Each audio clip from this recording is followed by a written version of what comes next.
विकास है, मेरी उम्र है 38 ईयर्स और मैं एक एंथ्रोपोलॉजिस्ट हूँ, both by qualification and by profession. अब बेसिकली आज हम क्यों बात कर रहे हैं, आज आपको मैं अपना थोड़ा मेडिकल हिस्ट्री बताता हूँ। मेरे 2 ट्रांसप्लांट हो चुके हैं, लेकिन इसकी शुरुआत कहाँ से हुई? 2 किडनी ट्रांसप्लांट हो चुके हैं, लेकिन इसकी शुरुआत कहाँ से हुई थी? शुरुआत हुई थी आज से तकरीबन 28 साल पहले, जब मैं 10 साल का था। 10 साल की उम्र में मुझे डायग्नोस किया गया कि मुझे शुगर है। डायग्नोस कैसे किया गया कि जब मैं यूरिन करके आता था, टॉयलेट करके आता था बाथरूम के अंदर, तो वहाँ पे आके वो जो कांटे होते हैं, एंड्स आके लग जाते थे उसको। तो घर वालों को शक हुआ कि शायद कोई दिक्कत है, तो मेरा यूरिन टेस्ट करवाया। यूरिन में पहले पस सेल्स आए, फिर ग्लूकोज आया काफ़ी। तो जब यूरिन में ग्लूकोज आया, इसका मतलब ब्लड में शुगर काफ़ी थी, तो फिर ब्लड टेस्ट हुआ और मेरी 10 साल की उम्र में शुगर डायग्नोस हुई। उस समय मेरे को पीजीआई में एडमिट किया गया, क्योंकि डॉक्टर्स ने हमें ये समझाया कि काफ़ी इलाज लोग बोलते हैं शुगर के हैं, लेकिन इसका एक ही इलाज सबसे बढ़िया है कि आप इंसुलिन पे लगा लो, क्योंकि इंसुलिन का कोई साइड इफेक्ट नहीं है।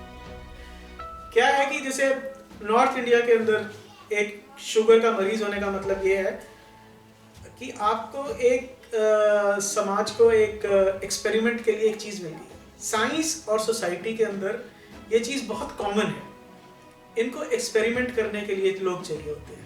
साइंस भी एक्सपेरिमेंट करता है, समाज हमारा सोसाइटी भी एक्सपेरिमेंट करता है। अब लेकिन हमारे सोसाइटी के एक्सपेरिमेंट कैसे होते हैं कि इसको शुगर है तो इसको फलाने बाबे के पास ले जाओ, इसको फलाने वैद्य के पास ले जाओ, उसके पास शर्तिया इलाज है। पूरी दुनिया के अंदर शुगर की बीमारी है, लेकिन शर्तिया इलाज खरड़ के अंदर किसी छोटे से पिंड के अंदर बैठे किसी अजीब से बाबे के पास है और वो आपका पक्का इलाज कर देगा। ठीक है जी।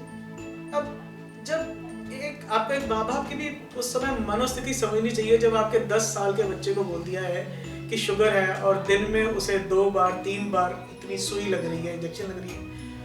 हालांकि मेरे माँ बाप पढ़े लिखे हैं, मेरे को इंसुलिन वो देते रहे, जो कि सही इलाज था, लेकिन हर माँ बाप का ये रहता है कि अगर ये हट जाए तो अच्छा ही होगा, और वही डूबते को तिनके का सहारा बहुत होता है। तो कहने का मतलब ये है कि 10 साल की उम्र से लेकर जब तक खुद मुझे अपने निर्णय लेने तक मैं नहीं, डिसीजन खुद लेने तक नहीं पहुंचा, तब तक मेरे ऊपर हर तरह के शुगर के इलाज होते रहे। देसी विदेशी बाबे तांत्रिक हर तरह के इलाज होते रहे। एक इलाज बहुत इंटरेस्टिंग था, मेरे को बताया गया कि आप सुबह उठ के सुबह 4 बजे उठ के 5 बजे उठ के सबसे पहले निर्णय काल जो बोलते हैं, बिल्कुल खाली पेट करेले का जूस पीजिए। और वो जूस बाहर से नहीं लेना है, करेला लेना है, उसे कद्दूकस करना है, उसका हाथ से ऐसे निचोड़ कर जूस बनाना है, उस जूस को पीना है। लेकिन इलाज के लिए ये ज़रूरी है कि वो जो करेले का जो वो बच जाता है कद्दूकस किया हुआ छिलका, वो भी खाना है, तो वो भी खाओ। अब अगर आपने ज़िंदगी में कभी चूहे मारने की दवा या कोई जहर या कोई बहुत बेस्वाद चीज़ ना खाई हो, तो उसको खाने की ज़रूरत नहीं है। आप ये इलाज कर लीजिए शुगर का, उससे आपकी वो बिल्कुल सेटिस्फैक्शन हो जाएगी। वो चीज़ जहर से भी बदतर होती थी, और अगर आपने सुबह वो खा लिया तो सारा दिन आपका मूड भी ख़राब रहेगा, आपका मूड भी ख़राब रहेगा, ना किसी और चीज़ का स्वाद आएगा। करते हुए अगर शुगर का आप ख्याल नहीं रखेंगे, अब जैसे मैंने अपनी शुगर का ख्याल ज़्यादातर समय नहीं रखा, क्योंकि मैं खेलता भी था, जब मेरी नौकरी लगी मैं घूमता फिरता भी बहुत था, तो खाने का परहेज़ मुश्किल हो जाता था। आप कहीं बाहर गए हैं, पार्टी में बैठे हैं, वहाँ पे लोग कुछ खा रहे हैं, कुछ पी रहे हैं, आपने अकॉर्डिंगली वैसा खा लिया, पी लिया, और उस समय मेरी बॉडी को फील नहीं होता था, क्योंकि बॉडी बहुत यंग थी, जवान था मैं, मेरी बॉडी वो चीज़ झेल लेती थी, तो मुझे उतना फ़र्क नहीं पड़ा। तो शुगर में कुछ चीज़ों का इलाज और कुछ चीज़ों का ध्यान रखना बहुत ज़रूरी होता है। जैसे शुगर में आपको अपने पैरों का ध्यान रखना बहुत ज़रूरी होता है। शुगर में एक चीज़ होती है जिसको बोलते हैं न्यूरोपैथी। आपकी नर्व एंड्स जो होते हैं वो नम हो जाते हैं, और आपकी जो चीज़ों को फील करने की शक्ति होती है वो ख़त्म हो जाती है। डायबिटिक फुट में ये होता है कि आपको अगर आपके पैर के अंदर सुन होना पैर शुरू हो जाएगा, आपका पैर कहीं पे लगा आपको पता नहीं चलेगा, और कुछ चोट लग गई उससे गैंग्लियन हो सकता है, आपका पैर काटना पड़ सकता है, जो कि आपने काफ़ी सुना भी होगा। तो इन चीज़ों को मद्देनज़र रखते हुए ना मैंने परहेज़ किया, ना कुछ किया, और फाइनली 2010 के अंदर जब हमें सबसे पहले मुझे लगा कि मेरी नज़र कमज़ोर हो गई, तो हम डॉक्टर के पास गए, तो डॉक्टर ने टेस्ट किए नज़र के, और शुगर क्योंकि मेरी काफ़ी देर से कंट्रोल नहीं थी, तो डॉक्टर ने बताया कि वो शुगर जो है आपकी, वो आपके पर्दे पर पड़ चुकी है और आपका पर्दा ख़राब हो चुका है। तो ठीक है, हम शुगर के पर्दे का भी ख़राब होने का कोई इलाज नहीं है, सिर्फ उस चीज़ को रोका जा सकता है। तो हम आंखों में लेज़र वो लोग करते हैं, लेज़र लगाते हैं आंखों में, और वो लेज़र से थोड़े बहुत वो जो नर्व्स आपकी डेवलप हो गई होती हैं आंखों के अंदर, उसको वो जलाते रहते हैं ताकि बदतर ना हो। तकरीबन 1-2 साल मेरा ये चला इलाज, और उसके अंदर उन लोगों ने मेरा बीपी मॉनिटर नहीं किया। तो अपेरेंटली मेरा बीपी भी उस समय में काफ़ी ज़्यादा आया था, तकरीबन 200/100 के गेड़े में चल रहा था। तो उसका असर क्या हुआ कि मेरी आंखों में, जिसको सेंट्रल पार्ट को एक मैक्यूला बोलते हैं, जिससे कि आप जब सीधा देखते हैं तो आपको सामने वाला दिखता है और आप उससे बात कर सकते हैं, मेरा मैक्यूला डैमेज हो गया। जिसका मतलब ये है कि अब मैं जब भी देखता हूँ सामने वाले को, तो मुझे ना उनकी शक्ल नज़र आती है ना कुछ नज़र आता है, मुझे सिर्फ ये लगता है कि वहाँ पे कोई खड़ा है और मैं उससे बात कर रहा हूँ। मेरे आसपास के जितने लोग हैं, मैं ज़्यादातर लोगों को उनकी शेप और उनकी आवाज़ से पहचानता हूँ।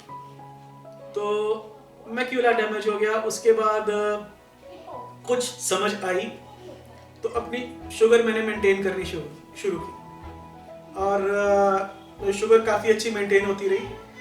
लेकिन 2013 में फाइनली जनवरी का महीना था, मुझे ठंड लगी बहुत ज़्यादा, ज़ुकाम हो गया, गले में सूजन हो गई, जिसके कारण मैं तकरीबन हफ्ता या 10 दिन समझ लीजिए कुछ खा नहीं पाया।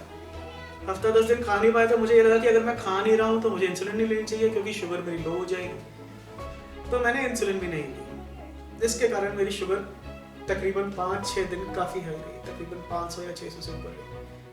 अब यहाँ पे आपको इस चीज़ को ध्यान देना ज़रूरी है कि अगर आपकी शुगर 500-600 से ऊपर रहती है काफ़ी दिन, तो आप एक कंडीशन में लैंड करते हैं, आपकी बॉडी में सिर्फ एसिड रह जाता है। इस कंडीशन को बोलते हैं कीटो एसिडोसिस। मुझे कीटो एसिडोसिस का अटैक हुआ, और मेरी बॉडी ने बेसिकली, मेरी बॉडी के अंदर एसिड ही एसिड था। मेरा पीएच उस समय शायद 5.7 या 5.5 था, जो कि आपका 7 से नीचे नहीं आना चाहिए। 7 से नीचे एसिड होता है। उस एसिड ने मेरी किडनियाँ जला दी, तो मेरी किडनियाँ उस समय बिल्कुल डैमेज हो गई। मुझे नहीं पता चला, मेरे को लास्ट जो याद है उस समय, मेरे को मेरी वाइफ ही अस्पताल लेके गई है, और हमारी एनिवर्सरी से एक दिन पहले की बात है ये।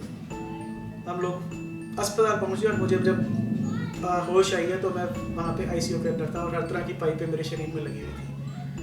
तो मुझे डॉक्टर्स ने पहले नहीं बताया कि मेरी किडनियाँ जा चुकी हैं, वो सिर्फ टेस्ट कर रहे थे अलग अलग तरीके के, और मेरी शुगर नॉर्मल आ रही थी। तो वहाँ पे भी मैं तकरीबन 10-15 दिन रहा हूँ। तो 10-15 दिन के अंदर फाइनली जो आखिरी के 4-5 दिन थे, उन्होंने बताया कि आपका क्रिएटिनिन बहुत ज़्यादा जा रहा है और हमें आपको डायलिसिस देना पड़ेगा, और इसका अंत में इलाज यही है कि आपको ट्रांसप्लांट कराना पड़ेगा।